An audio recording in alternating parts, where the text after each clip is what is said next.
প্রিয় সপ্তম শ্রেণীর শিক্ষার্থীরা, শুভেচ্ছা নিও।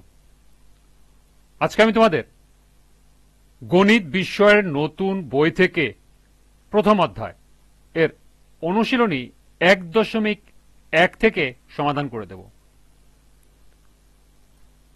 প্রথমে তোমাদের বলবো যে আমার চ্যানেলটি সাবস্ক্রাইব করো না, তারা আমার চ্যানেলটি সাবস্ক্রাইব করবে এবং আমার সাথে থাকবে। তাহলে চলো আমরা ক্লাস শুরু করি।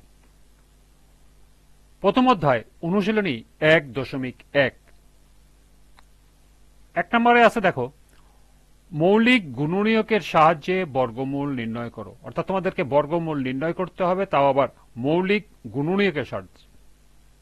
এখানে 4টি অঙ্ক দেওয়া আছে। দেখো, প্রথমটি আছে 169, 529, 1521 এবং 11025। তো চলো এখন আমরা এই 4টি প্রশ্নের সমাধান দেখে নিই।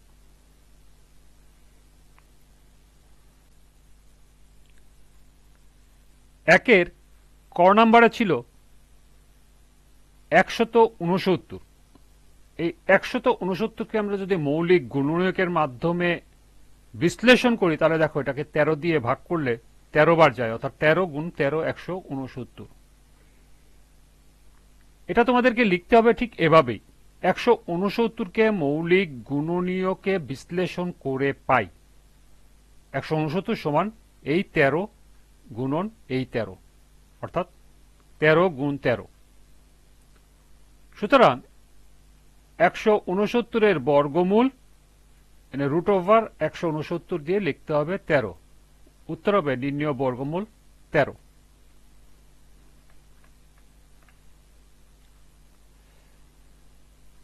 একের খ নম্বরে ছিল 529। 529কে যদি আমরা মৌলিক গুণনীয়ক করি, তাহলে দেখা যায় এটাকে 23 ছাড়া যায় না, অর্থাৎ 23 দিয়ে ভাগ করলে এটাকে 23, অর্থাৎ নিঃশেষে বিভাজ্য হয়ে যায়। তাই লিখতে হবে 529কে মৌলিক গুণনীয়কে বিশ্লেষণ করে পাই 529 হলো 23 গুণন 23। তাহলে 529-এর বর্গমূল রুট ওভার 529 হলো 23 গুণ 23, অর্থাৎ 23। যেহেতু 23কে যদি আমরা বর্গ করি, তাহলে 23 গুণ করলেই বর্গ হয়ে যায়, সেই ক্ষেত্রে হয়ে যাবে 529। ঠিক উল্টা, অর্থাৎ আমরা যদি 529কে বর্গ করি তখন হয়ে যাবে 23, অর্থাৎ 23 গুণন 23। এই জোড়া থেকে একটা দিতে হবে, অর্থাৎ এই জোড়া থেকে আমরা যখন একটা সংখ্যা দিব তখন সেটা বর্গমূল হয়ে যাবে। সুতরাং নির্ণেয় বর্গমূল 23, উত্তরই হবে এটা। 3 নম্বরে আছে, লক্ষ্য করো 1521। 1521কে যদি আমরা মৌলিক গুণনীয়ক করি, তাহলে 3 গুণন 3 দিয়ে প্রথমে যাবে 507। 507কে যদি আমরা 3 দিয়ে ভাগ করি, তাহলে আসবে 169। 169কে আমরা সর্বনিম্ন 13 দিয়ে ভাগ করতে পারবো, সেই ক্ষেত্রে আমাদের 13 বার যাবে, অর্থাৎ 13 দিয়ে নিঃশেষে বিভাজ্য হবে। তাহলে এটা লিখতে হবে এভাবে, 1521কে মৌলিক গুণনীয়কে বিশ্লেষণ করে পাই। এখানে আমরা এগুলো সব গুণ করব, 3 গুণ 3 গুণ 13 গুণ 13, অর্থাৎ 3 গুণ 3 গুণ 13 গুণ 13।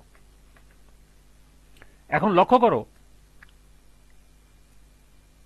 আমরা প্রতিটা জোড়া আলাদা আলাদা করব। যে জিনিসটা আমি পরের লাইনে তোমাদেরকে করে দিয়েছি, 3 গুণ 3 একটা ব্র্যাকেটে, 13 গুণ 13 একটা ব্র্যাকেটে। এখন প্রতি জোড়া থেকে একটি গুণনীয়ক নিয়ে পাই, অর্থাৎ এই জোড়া থেকে আমরা নেব 3 গুণ 3 একটি, অর্থাৎ 3, আর 13 গুণ 13 এই জোড়া থেকে নেব একটি, অর্থাৎ 13। 3 গুণ 13 39।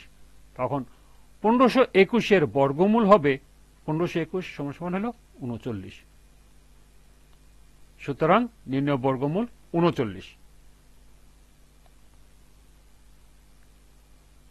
এবারে একের ঘ 11025। 11025কে যদি আমরা মৌলিক গুণনীয়কের কাজ করি, তাহলে দেখা যাবে প্রথমে 3 দিয়ে যাবে, আসবে 3675। 3675কে আবার 3 দিয়ে বিভাজ্য, অর্থাৎ সর্বনিম্ন সংখ্যা দিয়ে আগে ভাগ করতে হবে।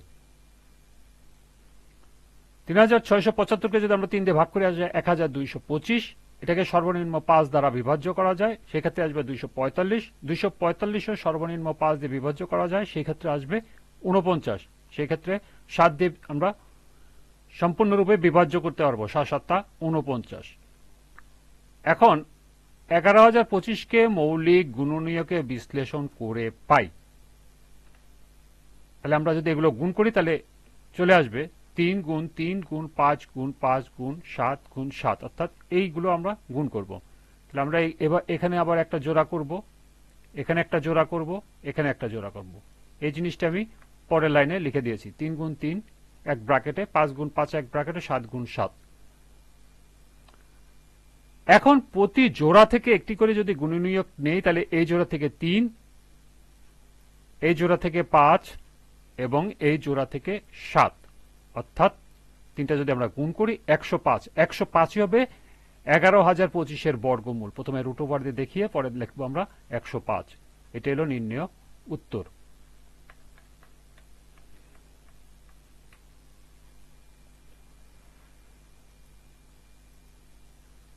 এরপরে 2 নাম্বার দেখো, ভাগের সাহায্যে বর্গমূল নির্ণয় করো। এখানে 4টি অঙ্ক দেওয়া আছে। প্রথমটি দেওয়া আছে ক 225, খ 961, গ 3969 এবং ঘ 10,404। তো চলো এখন আমরা এই 4টি অঙ্কের সমাধান দেখে নিই।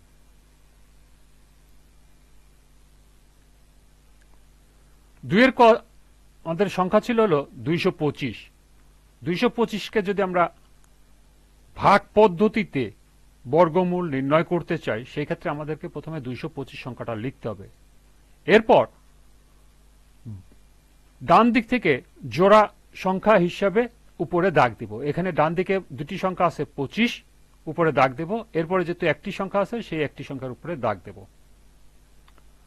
প্রথমে আমরা কি করব, বাম পাশে যে সংখ্যাটা থাকবে বা জোড়া থাকবে, এখানে একটি থাকলে একটি অথবা জোড়া দুটি সংখ্যা থাকলে দুটি সংখ্যা, সর্বনিম্ন কত দিয়ে বর্গ করলে সেটা বিভাজ্য হবে বা তার কাছাকাছি যাবে সেটা বের করতে হবে।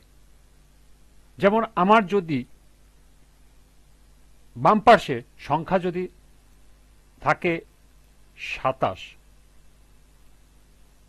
এখানে আমাদের ধরে নিই বাম পাশে জোড়ায় সংখ্যা আছে 27, তাহলে আমার এটার বর্গ কত দিয়ে বিভাজ্য করলে এটা কাছাকাছি যাবে বা এটা দিয়ে নিঃশেষে বিভাজ্য হবে। তাহলে 27 আমরা জানি 25 পর্যন্ত আমরা বর্গ করতে পারি। 5-এর বর্গ 5 5 25 পর্যন্ত যাবে। ঠিক তেমনি এখানে যেহেতু আমাদের জোড়া সংখ্যা নাই, প্রথমে আছে 2, 2-এর ভিতরে আমাদের সর্বোচ্চ 1-এর বর্গের সাথে আমি বিভাজ্য করতে পারবো। এর বেশি যদি আমি 2 দিয়ে বিভাজ্য করি তাহলে 2-এর বর্গ 4, কিন্তু আমার এখানে আছে 2, সেই ক্ষেত্রে হবে না। তার মানে 2-এর বর্গ যদি আমি 1-এর বর্গ ধরি তাহলে 1-এর বর্গ হলো 1, সেই ক্ষেত্রে আমরা 2-এর কম। আমরা যদি 2 থেকে 1 বিয়োগ করি তাহলে আসবে 1। এরপরে নিয়ম হলো এখানে যে আমার সংখ্যাটা আমি বসালাম 1, ঠিক তার দ্বিগুণ সংখ্যাটা এই প্রথম সংখ্যা বাম দিকে বসবে। অর্থাৎ এখানে যদি 1 থাকে তাহলে আমি এখানে 2 দিব। এখানে যদি আমার প্রথমে এটার ক্ষেত্রে হবে 5, তাহলে আমি এখানে দিব 10। অর্থাৎ এখানে যে সংখ্যাটা আমরা বসাবো ঠিক তার দ্বিগুণ 2 দিয়ে গুণ করে এখানে বসাতে হবে, অর্থাৎ 1-এর দ্বিগুণ 2। এরপর আমাকে কি করতে হবে, এই 25 সংখ্যাটাকে দাগ দেওয়া জোড়া সংখ্যা আমরা নিচে নামাবো। এখানে আমরা বিয়োগ করে বিয়োগ অবশিষ্ট পেলাম 1, তার সাথে 25 আসে 125।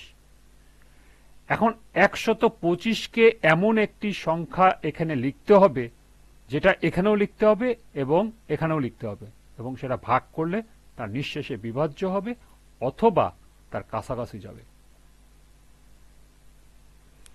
লক্ষ্য করে আমরা এখানে যদি 5 বসাই তাহলে এই 5 দিয়ে আমরা এই 25কে গুণ করব। গুণ করলে সেটা এই সংখ্যাটা নিঃশেষে বিভাজ্য হবে অথবা তার কাছাকাছি যাবে। তাহলে আমরা 5কে যদি 25 দিয়ে গুণ করি 125, তাহলে সেটা নিঃশেষে বিভাজ্য হয়ে গেল, ভাগশেষ 0। সুতরাং 225-এর বর্গমূল হবে √225 = 15। অর্থাৎ এটাই হলো আমাদের উত্তর। নির্ণয় বর্গমূল 15। একইভাবে খ নাম্বারটা দেখো 961। এখানে প্রথমে আমরা ডান দিকে এক জোড়া দাগ দিব, তারপরে যেহেতু একটি আছে একটিতে দাগ দেব। 9 এর মধ্যে 9 এর বর্গমূল আমরা জানি যে 3, সেই ক্ষেত্রে আমরা এখানে 3 লিখে এখানে 9 দেব, বিয়োগ করলে আসবে 0, এজন্য 0টা আমি এখানে বসাইনি। এরপরে জোড়ায় আছে 61 নামাবো, তাহলে আমার এখানে 3 এর দ্বিগুণ চলে আসবে এখানে 6। 6 এর সাথে কত বসালে আমি একই সংখ্যা এখানে বসাতে হবে, যা গুণ করলে এখানে আসবে। যেহেতু 6 এর সাথে 1 যদি বসাই 61, 1 কে 61, তার মানে নিঃশেষে বিভাজ্য, সেই ক্ষেত্রে আমি এখানে বসাবো 1 আর এখানে বসাবো 1, অর্থাৎ এই 1 দিয়ে এই 61কে গুণ করব, সেই ক্ষেত্রে নিঃশেষে বিভাজ্য হবে, ভাগশেষ হবে 0। এই 31 হবে উত্তর। তোমরা 961 বর্গমূল √961 সমান সমান 31। নির্ণয় বর্গমূল 31। গ নাম্বার দেখো 3969। এখানে দেখো 2 জোড়া সংখ্যা আছে, আমরা জোড়া জোড়ায় দাগ দিব। প্রথম জোড়া হলো 39, বাম দিকের জোড়া। 39-এর ভিতরে আমার কত বর্গ করলে 39 বা তার কাছাকাছি যায়? 6 এর বর্গ করলে 6 6 36, আমরা যদি বিয়োগ করি আসবে 3। এরপর এই 6 এর দ্বিগুণ হয়ে যাবে 12, এই 12 চলে আসলো এখানে। আর এখান থেকে আমি 69টি নিচে নামাই দিব, তাহলে 369। তাহলে আমি এখানে কত সংখ্যা দিলে একই সংখ্যা আমার এখানেও দিতে হবে, এবং এই 3 দিয়ে আমি কি করব, এই 123কে গুণ করব। 123কে গুণ করলে 3 দিয়ে আসবে নিঃশেষে বিভাজ্য 369। অবশিষ্ট থাকবে 0, আর উত্তর হবে এই 63। অর্থাৎ 3969 এর বর্গমূল হবে 63। এই 63 হলো উত্তর, অর্থাৎ নির্ণয় বর্গমূল 63। সর্বশেষটি ছিল 10,404। লক্ষ্য করো এখানে জোড়া হলো 0 4 একটি এবং 1 একটি। তো প্রথমে যদি আমরা 1 এর সাথে বর্গমূল করি, 1 এর বর্গমূল হলো 1, ভাগশেষ 0। তাহলে আমরা এখানে এই 1 এর দ্বিগুণ নিয়ে আসবো 2। এরপরে লক্ষ্য করো এখানে আছে 0 4। তা আমি যদি এখানে 0 দিই, আগে 0-র কোনো ভ্যালু নেই, অর্থাৎ কোনো মূল্য নেই, তার মানে শুধু 4। মনে করো এই অংশটুকু তোমার নাই, তা এখানে আছে শুধু 4। আমি যদি এখানে সর্বনিম্ন 0 বসাই তাহলে তার হবে না। 0কে 0 দিয়ে গুণ করলে সব পুরোটাই 0 হয়ে যায়, তাহলে আমি সর্বনিম্ন 1 বসাতে হবে। আমি যদি 1 বসাই তাহলে কি হবে, 1কে 21 দিয়ে যদি গুণ করি তাহলে আমার এখানে আসবে 21, তাহলে এখানে আসবে 21। কিন্তু 4 কি 21-এর বড় না ছোট? 4 যেহেতু 21-এর বড়, তার মানে এখানে যায় না। যদি না যায় তাহলে সেই ক্ষেত্রে আমি এখানে একটি 0 দিব, এবং সেই ক্ষেত্রে এখানে একটি 0 দেব, এখানে একটি 0 দিব, এখানে একটি 0 দিব। দেওয়ার পর এর পরের জোড়া আবার এই 0 4 আবার এখানে নামায় দেব। নামা দেওয়ার পর আমার এখানে আসবে 404। এইবার দেখো আমার আগে ছিল 20, 20-এর পর আমি যদি এখানে 2 দেই, এখানেও 2 বসাই, তাহলে 202 গুণন 2 অর্থাৎ 404। এই 2 দিয়ে আমরা এই 202-কে গুণ করব, অর্থাৎ 404 নিঃশেষে বিভাজ্য, অবশিষ্ট 0। তাহলে আমাদের এই 102 হবে উত্তর। 10,404 এর বর্গমূল 102, অর্থাৎ নির্ণয় বর্গমূল 102।